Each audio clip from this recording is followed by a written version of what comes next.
Hello learners, welcome to Learn On. Learning is on.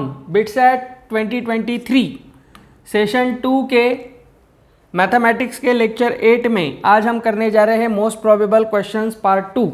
इससे पहले हमने जो वीडियो बनाया था जिसमें हमने मोस्ट प्रोबेबल क्वेश्चन पार्ट 1 बनाया था और हमने आपसे कुछ सवाल होमवर्क के लिए भी दिए थे। आज हम हमारे वीडियो की शुरुआत करेंगे उसी होमवर्क के सवाल से। उसके बाद हम हमेशा की तरह स्क्रीन पे आपको सवाल देंगे, आपको वीडियो पॉज करना है, खुद से ट्राई करना है और बाद में उसका सलूशन देखना है। वीडियो अच्छा लगता हो तो लाइक करना ना भूलें, लिंक दोस्तों के साथ शेयर करें, ज़्यादा से ज़्यादा एस्पायरेंट्स के पास ये वीडियो पहुंचना चाहिए। और अगर आप नए हों तो खुद भी सब्सक्राइब करें और अपने दोस्तों को भी सब्सक्राइब करने के लिए मोटिवेट करें। तो चलिए स्टार्ट करते हैं आज का वीडियो। मेरा नाम है अतुल, आपका मैथमेटिक्स मेंटर। तो सबसे पहले सवाल स्क्रीन पे आपके सामने है। यह हमने आपको होमवर्क क्वेश्चन करके दिया था जिसमें हमने कहा है कि at what points on the curve x square plus y square minus 2x minus 4y plus 1 equal 0 is the tangent parallel to the y axis. तो हमसे जो कर्व दिया है वो कर्व है x square plus y square minus 2x minus 4y plus 1 equals 0। अब ये जो कर्व हमें दिया है इसे हमें क्या करनी है, एक टेंजेंट निकालनी है इस कर्व पे। और अब वो कर्व को मान ले अगर कोई ऐसा कर्व है एक्स वाई प्लेन में और हम इसे इस तरह से एक टेंजेंट निकालते हैं according to the given condition. Condition कहा है कि टेंजेंट जो है वो पैरेलल है वाई एक्सिस को। तो ये हमारी टेंजेंट वाई एक्सिस को पैरेलल है, मतलब एक्स एक्सिस को परपेंडिकुलर है। अब टेंजेंट क्या होती है? टेंजेंट तो होता है स्लोप ऑफ द लाइन, और यही ये जो स्लोप है ये हम देख रहे हैं कि एक्स एक्सिस को ये परपेंडिकुलर है। तो इसका मतलब वाई एक्सिस को पैरेलल अगर स्लोप होता है तो उसका स्लोप क्या होगा? tan 90। tan 90 होता है इन्फिनिटी। तो हमें यही देखना है, तो डिफ्रेंशिएट करना पड़ेगा टेंजेंट निकालने के लिए दिए हुए फंक्शन को। ये जो कर्व का फंक्शन है उसे हम डिफ्रेंशिएट करेंगे और d y by d x obviously infinity आएगा क्योंकि ये जो टेंजेंट है वाई एक्सिस एक्स एक्सिस को परपेंडिकुलर है। तो d y by d x is equal to infinity से तो हमारा काम नहीं बनेगा क्योंकि हमें पॉइंट फाइंड आउट करने हैं। इसलिए हमें काम करेंगे d y by d x जो है, d y by d x से तो काम नहीं हो रहा है क्योंकि वो इन्फिनिटी है। तो हम उसका रेसिप्रोकल लेके देखते हैं, D x by D Y करेंगे। D x by D Y क्या बनेगा? ऑब्वियसली 0 बनेगा। तो हमें ये पता होना चाहिए as d y by d x is infinity, तो हम कह सकते हैं कि d x by D y ये होगा 0। तो हम इस क्वेश्चन में dx बाई डी वाई को फाइंड आउट करेंगे। अब देखिए dx बाई डी वाई का मतलब है x को हमें डिफ्रेंशिएट करना है y के रिस्पेक्ट में। तो हम जैसे y को x के रिस्पेक्ट में डिफ्रेंशिएट करते थे उसका हमें उल्टा काम करना है। तो हम यहाँ पे ये जो हमें फंक्शन दिया है इसे डिफ्रेंशिएट करेंगे। चलिए डिफ्रेंशिएट करके देखते हैं। तो क्या आएगा? 2x स्क्वायर का x स्क्वायर का आएगा 2x। अब हम x को y के रिस्पेक्ट में डिफ्रेंशिएट कर रहे हैं तो हम यहाँ लिखेंगे dx by D y. Clear है? यहाँ से बनेगा प्लस वाई स्क्वायर से 2y बनेगा माइनस 2x का derivative 2 dx by D y, obviously ऐसा बनेगा माइनस 4 1 का डिफ्रेंशिएशन 0 और यहाँ से ये 0 बनता है। अब देखिए ये जो पूरा डिफ्रेंशिएशन हमें दिख रहा है ये हमने y के रिस्पेक्ट में x को डिफ्रेंशिएट किया है। अब यहाँ से अगर हम dx बाई डी वाई को कॉमन आउट करते हैं और इसे सिंप्लीफाई करते हैं तो हमें क्या मिलेगा? ये जो पूरा फंक्शन है यहाँ इक्वल्स टू 0 कर देंगे हम। ये यहाँ से राइट हैंड साइड का डिफरेंशिएशन 0 होगा। अब देखिए dx बाई डी वाई अगर हम करते हैं तो हम इसे पूरी तरह से सॉल्व करेंगे तो हमें ये वैल्यू मिलेगी 2 minus y upon x minus 1। अब इसे डिफ्रेंशिएट कर लिया हमने, बस इसे कॉमन आउट करना है। अगर हम पूरे सभी को 2 से डिवाइड करते हैं तो x dx by D y plus y minus dx by D y minus 2 equal 0 बनेगा। dx बाई डी वाई को कॉमन आउट करेंगे, यहाँ से जो कुछ हमें मिलेगा वो हम इसे राइट हैंड साइड में भेज देंगे। देखिए यहाँ से x माइनस 1 मिलता है वो यहाँ चला जाएगा और यहाँ से हमें मिलेगा y माइनस 2। अब y माइनस 2 होता है निगेटिव करने के लिए हम उसे 2 माइनस वाई कर लेंगे बस। अब dx बाई डी वाई को हमें 0 सेट करना है। तो देखिए dx by D y is 0, तो हम ये कह सकते हैं कि 2 minus y upon x minus 1 is 0।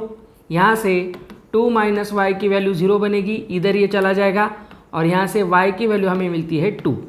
अब y 2 है तो ये जो कोई पॉइंट होगा dx by D y at point, अब देखते हैं हम dx upon d y at point x1 comma y1, क्योंकि कोई भी टेंजेंट जो होती है वो किसी पॉइंट पे ही डिफाइन होती है। कर्व को अगर टेंजेंट टच करेगी तो वो पॉइंट ऑफ कॉन्टैक्ट तो कंपलसरीली वहाँ पे होगा। वो point of contact x1 comma y1 हम एज्यूम कर लेते हैं, जिससे हमें x1 y1 में x1 तो पता नहीं चला यहाँ से, तो y1 मतलब ये जो y है ये हम यहाँ पे अगर लिखते हैं y1 और x1, पॉइंट हमने सब्सटीट्यूट कर दिया, इससे y1 की वैल्यू 2 मिल गई। तो हमें जो पॉइंट मिलेगा वो पॉइंट होगा x1 कॉमा 2, क्योंकि y1 की वैल्यू यहाँ पे 2 है। यहाँ तक क्लियर है।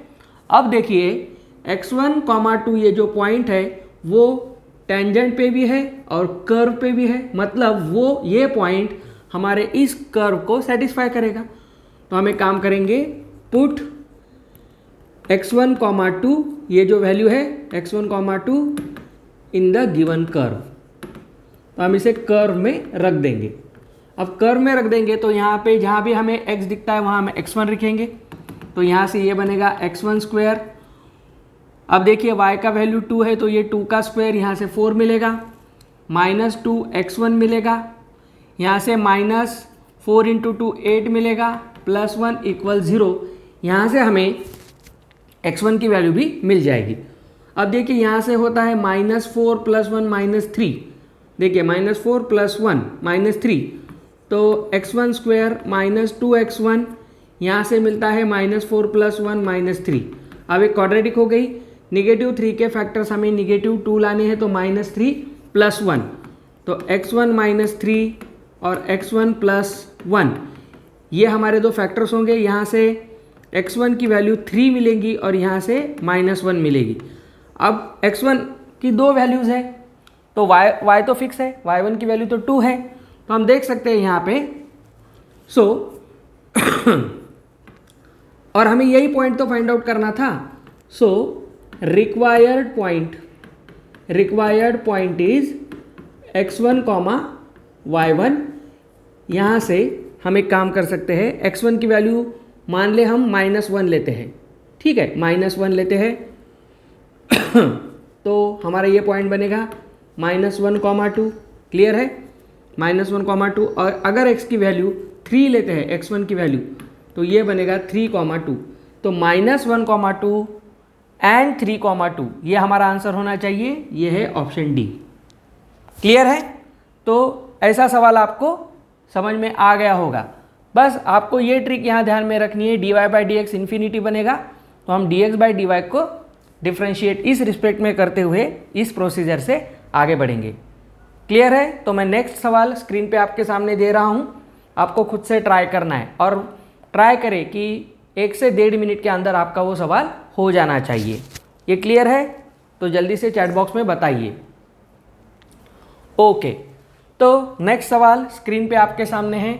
अच्छा सवाल है। सवाल क्या कहता है देखिए, an unbiased die is rolled until a number greater than 4 appears. हमने एक डाई को रोल किया तो हमें प्रोबेबिलिटी देखनी है। तो इवेंट क्या है, नंबर ग्रेटर देन 4 अपीयर्स, 4 से बड़ा नंबर आना चाहिए, 4 से बड़ा, ठीक है।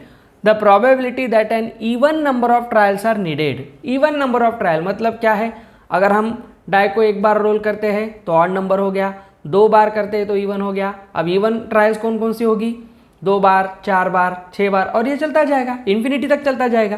क्योंकि हमसे ये नहीं कहा गया है कि नंबर ऑफ ट्रायल्स कहाँ तक होनी चाहिए, हमें ये कहा है कि नंबर ऑफ ट्रायल्स इवन होनी चाहिए। फिर वो 2, 4, 6, 8, 10 और चलता जाएगा। तो हमें इस क्वेश्चन को इन्फिनिटी की सीरीज में कन्वर्ट करते हुए सॉल्व करना है। ये इंटरेस्टिंग पार्ट है। और हमारी इवेंट क्या है कि हमें नंबर मिलना चाहिए 4 से बड़ा, ठीक है। वीडियो पॉज कीजिए, खुद से ट्राई कीजिए जल्दी से। चलिए, आपने ट्राई कर लिया होगा। अब हम इसका सलूशन देखते हैं। अब हमसे यहां कहा गया है अ डाई इज रोल्ड। अब एक डाई रोल करते हैं तो हमारा सैंपल स्पेस क्या बनेगा, 1 2 3 4 5 6। ये तो सैंपल स्पेस बनेगा, क्लियर बात है।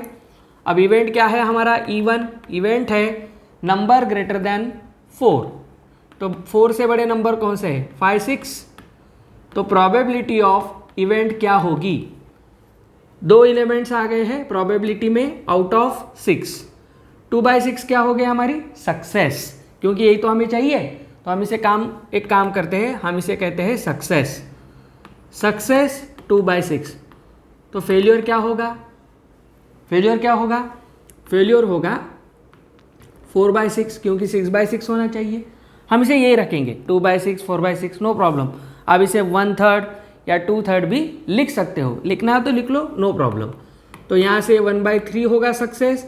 अब हम एक काम करते हैं, हमें पता है सक्सेस को हम P से डिनोट करेंगे, तो ये बनेगा 2/6 मतलब 1/3 और फेल्योर बनेगा 2/3। क्लियर है, सक्सेस और फेल्योर आ गया। अब हमें देखना है सक्सेस क्या है, 4 से बड़ा नंबर मिलना, फेल्योर क्या है, वो नंबर ना मिलना, 4 या 4 से पहले वाला कोई नंबर मिलना। तो अब हम क्या करेंगे, एक सीरीज बनाएंगे इवेंट्स की, हमें इवन नंबर ऑफ ट्रायल्स करने हैं, इवन नंबर ऑफ ट्रायल्स। तो देखिए, तो हमें जो प्रोबेबिलिटी हमारे फंक्शन की ये पूरी निकालनी है, ये क्या होगी, ये होगी प्रोबेबिलिटी ऑफ 2 ट्रायल्स 4 ट्रायल्स, ये ट्रायल्स हैं, हाँ, हम ये f को नंबर ऑफ ट्रायल्स करेंगे, नो प्रॉब्लम, 6, और ये चलता जाएगा इन्फिनिटी तक, कहाँ तक रुकना है हमें तो पता नहीं है। अब देखिए, अगर हम 2 बार डाई को रोल करते हैं तो क्या हो सकता है, पहले में मान ले फेल्योर आ गया, दूसरे में सक्सेस आ गया, जब सक्सेस मिलेगा हम रुकेंगे। अब 2 बार में चांस क्या है, प्रोबेबिलिटी सक्सेस और फेल्योर का, एक काम करते हैं यहाँ कन्फ्यूजन ना हो, या इसलिए हम नंबर ऑफ ट्रायल को यहाँ क्या करेंगे, n बोलेंगे, चलो, क्योंकि फेल्योर के लिए हम f यूज़ करेंगे यहाँ पे। अब q और p भी कर सकते हो, वैसा कोई प्रॉब्लम नहीं, तो चलिए q और p ही करते हैं। अब देखिए 2, नंबर ऑफ ट्रायल्स 2 है, तो क्या हो सकता है, मान ले फेल्योर आ गया, तो हम q, और दूसरे में क्या आ गया, सक्सेस हो गया। अब 4 बार में क्या हो सकता है, प्रोबेबिलिटी हम लेंगे फेल्योर और एक बार करके देखा सक्सेस, देखते चलिए, इंटरेस्टिंग है। अब यहाँ से क्या होगा, प्रोबेबिलिटी निकालनी है 6 ट्रायल्स में, तो देखिए 5 बार फेल्योर और 1 बार सक्सेस, इस तरह चलता जाएगा इन्फिनिटी तक। इंटरेस्टिंग सवाल है, देखते चलिए। तो यहाँ से हमें क्या मिल रहा है, ये प्रोबेबिलिटी यहाँ से मिलेगी QP, यहाँ से मिलेगी Q3P, देखिए यहाँ से मिलेगी Q⁵P, फिर Q⁷P, ऐसा ही चलता जाएगा इन्फिनिटी तक, क्योंकि 6 के बाद हम 8 लेंगे तो 7 फेल्यूर्स 1 सक्सेस। अब Q और P की वैल्यू तो हमारे पास है। अब ये देखिए, ये क्या हो गई, इनफाइनाइट GP हो गई, GP देखिए, तो यहाँ से ये है इनफाइनाइट GP, चलो मैं आपके लिए लिख देता हूँ, ये है इनफाइनाइट GP, जिसमें फर्स्ट टर्म क्या है QP और कॉमन रेशो क्या है, आप यहाँ से देखिए T2/T1, तो हमारा कॉमन रेशो यहाँ से आता है Q², दिख गया, Q² हमारा कॉमन रेशो है, PP तो कैंसिल हो जाएगा। अब यहाँ से हमें यही टोटल प्रोबेबिलिटी निकालनी है, तो probability of getting event true is sum of the all this infinities, infinity क्या होती है सम की, A/1 - R, तो यहाँ से A की वैल्यू है QP, ठीक है, और 1 - R की वैल्यू है Q², बस यहाँ से हमारा आंसर मिल जाएगा। QP, Q है 2/3, P है 1/3, 1 - Q² मतलब 2/3 का स्क्वायर 4/9, इसे सिंप्लीफाई कर दीजिए, ये 2/9 बनेगा, यहाँ से 5/9 बनेगा, 9 कैंसल, और हमारा फाइनल आंसर है 2/5, ऑप्शन बी, ऑप्शन बी है 2/5। समझ में आया, अच्छा सवाल है, ऐसा सवाल आपने अगर पहले कभी देखा हो तो वेरी गुड, नहीं देखा है तो इसे ध्यान से देख लीजिए। क्लियर है?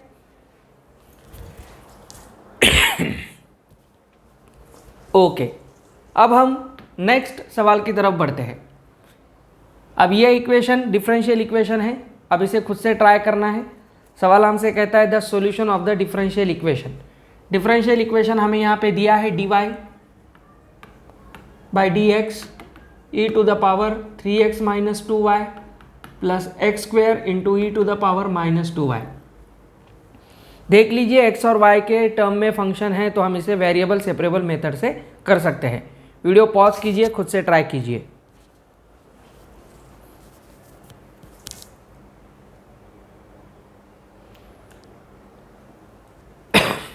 ओके, आपने ट्राई कर लिया होगा। अब हम देखते हैं इसका आंसर। पहले हम इसे सिंप्लीफाई करेंगे dy बाई डी एक्स।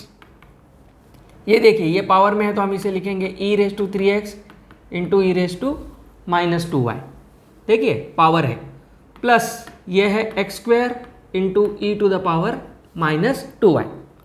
अब यहाँ से हम एक काम करते हैं, इस फंक्शन में e raise to minus 2y common निकालते हैं तो फंक्शन बनेगा e raise to 3x plus x square. Clear है? ओके। अब यह हमारा कौन सा फंक्शन बन गया? dy by d x. तो हम एक काम करते हैं, ये दोनों x के फॉर्म में है, ये y के फॉर्म में है, तो इसे हम क्या लिख सकते हैं? अब देखिए आराम से, dy बाई डी एक्स इसे हम लिख सकते हैं 1 upon e to the power 2y। Okay, into यहाँ से e to the power 3x plus x square. अब हम वेरिएबल सेपरेबल कर लेंगे, इस y की टर्म को dy के साथ लेके चलेंगे तो यहाँ से ये बनेगा e raise to 2y dy, यहाँ से इक्वल्स ये इधर मल्टीप्लाई होगा e raise to 3x plus x square, इसका dx हो गया वेरिएबल सेपरेबल। इजीली इसका वेरिएबल सेपरेट हो गया। अब हम दोनों तरफ कर देंगे इंटीग्रेट। ठीक है, चलिए यहाँ लिखते हैं। अब हम इसका इंटीग्रेशन करेंगे तो ये मिलेगा integration of e raise to 2y dy is equal to integration of e raise to 3x dx plus integration of x square dx। अब हमें हमारा आंसर मिल जाएगा। यहाँ से मिलेगा e रेज टू 2y और नीचे आएगा 2। ओके, प्लस सॉरी इक्वल्स, यहाँ से मिलेगा e रेज टू 3x नीचे से 3 और यहाँ से मिलेगा एक्स क्यूब बाई 3 और एक कांस्टेंट लगा देंगे प्लस सी का। ये पूरा इसका कांस्टेंट है, एक कॉमन कांस्टेंट है। अब यहाँ से आप देख सकते हो ये मिलेगा e raise to 2y by 2 और e raise to 3x plus x cube by 3 plus c. अब ऑप्शन में आपको कौन मैचिंग दिखता है? ये 3 इधर आ जाएगा, ये 2 इधर आ जाएगा। देखिए तो ये बनता है 3 into e raise to 2y, यहाँ से बनेगा 2 into e raise to 3x plus x cube और बाहर का प्लस सी। तो यहाँ से हमारा जवाब है यस, ऑप्शन बी। क्लियर है? चलिए देख लीजिए।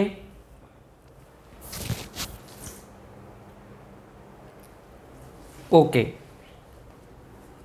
नेक्स्ट सवाल। अब आपको इसे अच्छी तरह से करके देखना है। वीडियो पॉज कीजिए, खुद से ट्राई कीजिए। सवाल है if vector a and b are such that, यहाँ दिखा है magnitude of a is 2, magnitude of b is 7 and a और बी का क्रॉस प्रोडक्ट ये वेक्टर है, then what is the acute angle between a and b. अच्छा सवाल है, वीडियो पॉज कीजिए, खुद से ट्राई कीजिए जल्दी।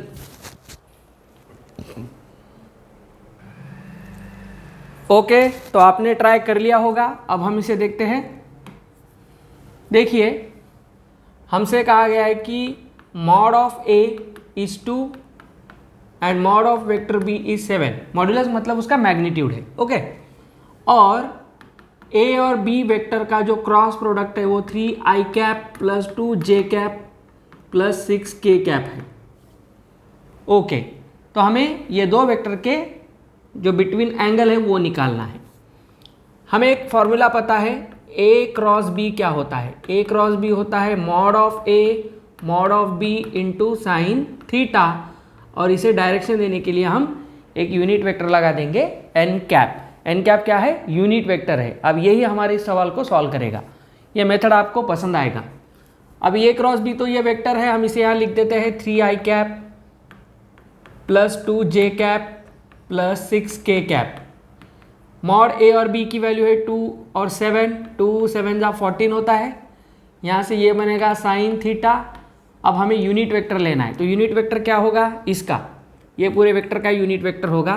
तो 3 वेक्टर क्या होता है, हम वेक्टर को यूनिट वेक्टर में कंपोनेंट वाइज अगर स्प्लिट करेंगे तो यहाँ से बनेगा a अपॉन इसका मॉड्यूलस, यहाँ से हम मॉड्यूलस निकाल लेते हैं, इसका mod of a cross b क्या निकालते हैं हम, मॉड अगर इसका निकालते हैं तो ये बनेगा under root 3 square plus 2 square plus 6 square, यहाँ से ये बनता है 49, मतलब ये बनेगा 7। ओके, तो हम इसे लिखेंगे 3/7 आई कैप, यहाँ से प्लस 2/7 जे कैप और यहाँ से 6/7 के कैप, ये एन कैप की वैल्यू है। अब यहाँ से हम इसे सेपरेट कर लेते हैं, तो 3 आई कैप प्लस 2 जे कैप प्लस 6 के कैप, यहाँ से ये बनेगा 7 2 जा, देखिए 7 2 जा 14 और 2 3 जा 6। ओके, यहाँ 2 नहीं आएगा, यहाँ पे आएगा 6 6 6, देखिए साइन थीटा और इसका आई कैप प्लस यहाँ से 2 2 जा 4 साइन थीटा जे कैप प्लस यहाँ से पकड़िए 2 6 जा 12 साइन थीटा के कैप। अब देखिए आई कैप जे कैप के कैप LHS RHS को हम कंपेयर करेंगे ये दोनों को, तो यहाँ से हमारा आंसर मिल जाएगा। तो 3 आई कैप की वैल्यू आएगी 6 साइन थीटा आई कैप। तो यहाँ से आप देख सकते हो कि 6 sine theta is equal to 3, तो साइन थीटा होगा 3/6 दैट इज़ 1/2, और हमें पता है साइन 30 होता है 1/2, तो थीटा की वैल्यू आएगी 30 degree. So required angle between 2 vectors is 30 degree and option A is the right answer. Clear है? अच्छा लगा? ये टेक्निक अच्छी लगी? नहीं तो आपको इसमें बहुत सारी सर्कस करनी पड़ती एंगल का फॉर्मूला लगाते हुए। तो हमने सिर्फ डेफिनेशन से इसका आंसर निकाला है। ये एन कैप लगाना अगर आप सीख गए अच्छी तरह से तो ये सवाल इस तरह से बन जाएगा। अच्छा है, देख लीजिए। ओके, अब ये सवाल मैं आपके लिए यहाँ पे छोड़ रहा हूँ, आप कर सकते हो, हम इसे होमवर्क में करेंगे। ये हमारा होमवर्क सवाल है। नेक्स्ट वीडियो में हम इसका भी जवाब देखेंगे और बाद में और कुछ सवाल ज़्यादा करेंगे। आई होप आपको ये वीडियो अच्छी लगी होगी, तो जल्दी से वीडियो को शेयर करना, लाइक करना, चैनल सब्सक्राइब करना ना भूलें। और बिटसेट की ये जो सीरीज़ हमने स्टार्ट की है, इससे आपके मैथमेटिक्स के मार्क्स में अच्छी बूस्ट मिलेगी। तो फिर मिलते हैं नेक्स्ट वीडियो के साथ। Till then, happy learning with Learn On. Have a nice day. Good bye.